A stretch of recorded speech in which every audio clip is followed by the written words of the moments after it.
여러분, 잠깐만요. 지금 이 영상 보시기 전에 딱 하나만 여쭤볼게요. 오늘 스마트폰 쓰셨나요? 검색 한 번이라도 하셨나요? 아니면 유튜브 알고리즘이 이 영상을 추천해줬나요? 그 순간순간마다 전 세계에 단 한 회사가 돈을 법니다. 근데 그 회사 지금 흔들리고 있어요. 그것도 강남의 조그만 사무실 때문에요. 저 오늘 이 이야기 하려고 정말 오래 준비했거든요. 끝까지 보시면 아마 주변에 먼저 얘기하고 싶어지실 거예요. 자, 시작할게요. 여러분, 테슬라에 이어서 요즘 가장 핫한 기업 어디일까요? 우리나라에도 왔다 간 젠슨왕의 회사, 엔비디아입니다. 이 회사 숫자로 보면 정말 말이 안 돼요. 불과 10년 전만 해도 그냥 그런 반도체 회사였어요. 근데 지금은요. 전 세계에서 가장 비싼 회사 중 하나가 됐어요. 10년 만에 기업 가치가 약 80배 가까이 뛴 거예요. 어떻게 이게 가능했을까요? 잠깐만요. 이게 얼마나 황당한 구조인지 한번 보실게요. 이 회사 엔비디아 반도체 하나를 만들어서 팝니다. 근데 얼마에 파냐면요. 이걸 쉽게 비유하면 편의점에서 1,000원짜리 삼각김밥을 사다가 고급 호텔 룸서비스로 10,000원에 파는 수준이에요. 그것도 전 세계에 그 호텔이 딱 하나뿐인 거예요. 다른 데서 살 수가 없으니까 울며 겨자 먹기로 사는 거죠. 억울해도 어쩔 수 없어요. 여러분, 저도 억울하기 전에 구독과 좋아요 한 번씩만 눌러주시면 안 될까요? 정말 열심히 준비했습니다. 그런데 여러분, 전 세계 구글도 아마존도 인텔도 이 독점을 깨겠다고 수조 원을 쏟아부었어요. 근데 다 실패했거든요. 그런데 지금 이 독점에 균열을 내고 있는 게 어딘지 아세요? 대한민국 강남의 작은 스타트업입니다. 전기도 끊기고 월급도 못 줬던 그 회사가 지금 메타가 1조 2천억을 제안하고도 못 산 회사가 됐어요. 그리고 그걸 당일에 거절했습니다. 이걸 거절하다니 정말 믿겨지세요? 여러분, 지금 이 장면 상상이 되세요? 전기 끊긴 사무실에서 버텼던 사람들이 세계 최대 소셜미디어 기업의 1조짜리 제안을 하루 만에 거절하는 장면이요. 이게 드라마가 아니에요. 실화예요. 오늘 그 이야기 제대로 해드릴게요. 왜 엔비디아가 이렇게 독점을 할 수 있는 건지 먼저 알아야 퓨리오사 AI가 얼마나 대단한 건지 이해가 되거든요. 여러분, CPU랑 GPU 차이 아세요? 쉽게 비유하면 이래요. CPU는 만능 수재 한 명이에요. 수학도 잘하고 국어도 잘하고 뭐든 다 해요. 근데 한 번에 한 문제밖에 못 풀어요. GPU는 평범한 학생 수천 명이에요. 한 명 한 명은 별거 아닌데 같은 문제를 동시에 수천 개 풀어버리는 거예요. AI 학습이 딱 이 방식이에요. 수백억 개의 데이터를 동시에 처리해야 하니까 GPU가 없으면 AI가 안 돌아가는 구조거든요. 그럼 왜 경쟁자들은 다 실패했을까요? 이유가 딱 세 가지예요. 첫 번째, 시간의 벽입니다. 엔비디아는 GPU를 수십 년째 만들어 왔어요. 어제 오늘 시작한 게 아니에요. 그 노하우를 단숨에 따라잡는 건 사실상 불가능에 가까워요. 두 번째, CUDA라는 장벽이에요. CUDA가 뭐냐면 엔비디아 GPU 전용 프로그래밍 언어예요. 이걸 쉽게 비유하면 전 세계 요리사들이 수십 년 동안 한 브랜드 칼만 써온 거예요. 갑자기 다른 회사가 더 좋은 칼을 만들어도 손에 익은 칼을 바꾸기가 쉽지 않잖아요. 그래서 구글도 자기들 칩을 만들고도 내부에서만 쓰고 있어요. 만들고도 못 파는 거예요. 세 번째, 이미 깔린 인프라예요. 데이터 센터들이 전부 엔비디아 시스템으로 구축이 됐어요. 다 뜯어고치려면 비용이 천문학적으로 드니까 아무리 좋은 경쟁 제품이 나와도 쉽게 못 바꾸는 거예요. 그래서 엔비디아 점유율이 전체 시장의 거의 대부분이에요. 독점이 아니라 완전 독점이에요. 근데 여기서 반전이 옵니다. 이 이야기는 서울 강남의 한 사무실에서 시작돼요.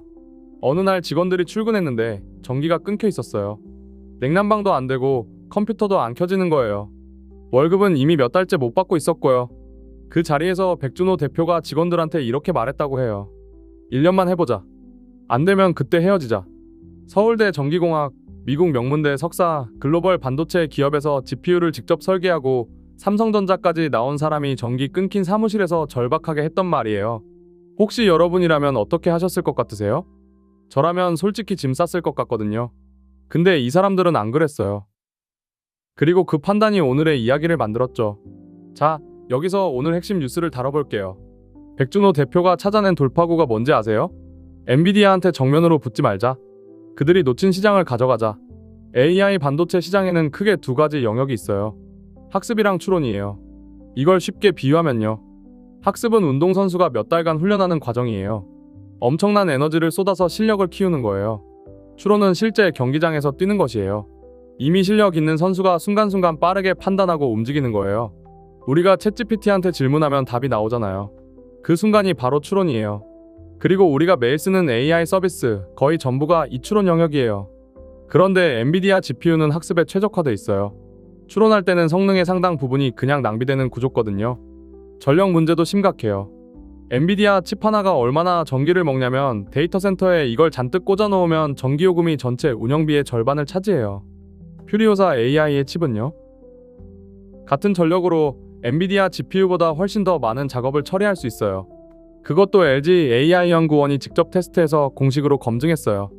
퓨리오사가 주장하는 게 아니라 제3자가 테스트한 결과예요. 이걸 다시 비유하면요. 람보르기니가 서킷에서는 최고예요. 근데 좁은 골목길에서 빠르게 배달하려면요. 오히려 작고 날렵한 오토바이가 더 빠를 수 있잖아요. 퓨리오사 AI가 만든 게 그 오토바이예요. 그리고 AI 서비스 시장은 이제 서킷이 아니라 골목길 전쟁이 됐거든요. 자, 이제 핵심입니다. 2025년 3월 메타가 퓨리오사 AI의 인수 제안을 해왔어요. 1조 2천억 원이었어요.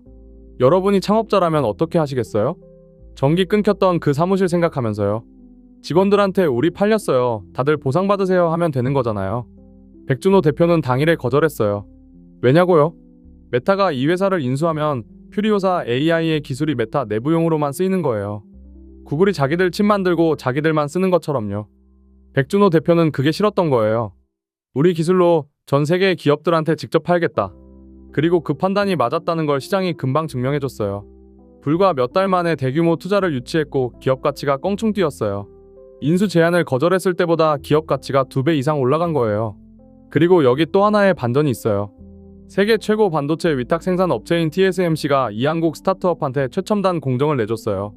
TSMC가 얼마나 까다로운 회사인지 아세요? 애플이랑 엔비디아 같은 초대형 고객들이 줄 서 있는 곳이에요. 근데 퓨리오사 AI의 기술력을 인정하고 양산 계약을 맺은 거예요. 이게 끝이 아닙니다. LG그룹과도 전방위 파트너십을 맺었어요. LG AI 연구원의 공식 검증에서 시작해서 실제 사업 협력까지 이어지는 거거든요. 자, 저 지금까지 퓨리오사 AI 좋은 얘기만 했는데요. 언론에서는 한국에 엔비디아 도전자 등장이라고 하지만 실제로는 아직 넘어야 할 산이 3개나 있어요. 솔직하게 말씀드릴게요. 첫 번째, 아직 돈을 못 벌고 있어요. 투자는 계속 들어오고 있지만 지금은 버는 것보다 쓰는 게 훨씬 많은 구조예요. TSMC 양산이 본격화되면 달라지겠지만 지금 당장은 투자금으로 버티는 단계예요. 두 번째, CUDA 생태계라는 벽이에요. 아까 말씀드렸죠? 수십 년 동안 쌓인 장벽이에요. 추론 특화로 돌파구를 찾긴 했지만 개발자들이 편하게 쓸 수 있는 환경을 만드는 건 또 다른 차원의 싸움이거든요. 세 번째, 경쟁자들이에요. 퓨리오사 AI만 이 아이디어를 가진 게 아니거든요. 국내외에서 비슷한 방향을 보고 달려오는 경쟁자들이 꽤 있어요. 물론 퓨리오사가 먼저 치고 나가고 있긴 해요. 하지만 이건 마라톤의 초반이에요. 아직 갈 길이 멀어요. 더 큰 그림을 봐야 합니다. 근데 있잖아요. 저 이 이야기 보면서 계속 생각나는 장면이 있었어요. 수십 년 전 아무도 한국이 반도체를 만들 수 있다고 생각 안 했을 때 말도 안 되는 적자를 버텨가면서 결국 세계 시장을 뒤집어 놨던 그 장면들이요. 지금 우리 눈앞에서 그게 또 일어나고 있는 거 아닐까요? 전기 끊긴 사무실에서 시작한 반란이 메타의 제안을 거절하고 세계 최고 파운드리의 공정을 따내고 지금 실리콘밸리를 긴장하게 만들고 있어요. 아직 성공을 확신하긴 이릅니다. 리스크도 분명히 있어요. 하지만 저는 이렇게 생각해요. 한국이 정면 돌파를 못 해본 적 있었나요? 여러분은 어떻게 생각하세요? 퓨리오사 AI가 결국 엔비디아의 독점을 깨는데 성공할 수 있을까요? 댓글로 의견 남겨주시고요. 이 영상이 도움됐다면 주변에 공유해주세요. 저한테는 그게 가장 큰 힘이 됩니다. 다음 영상도 열심히 준비해서 다시 찾아뵙겠습니다. 오늘도 행복하세요.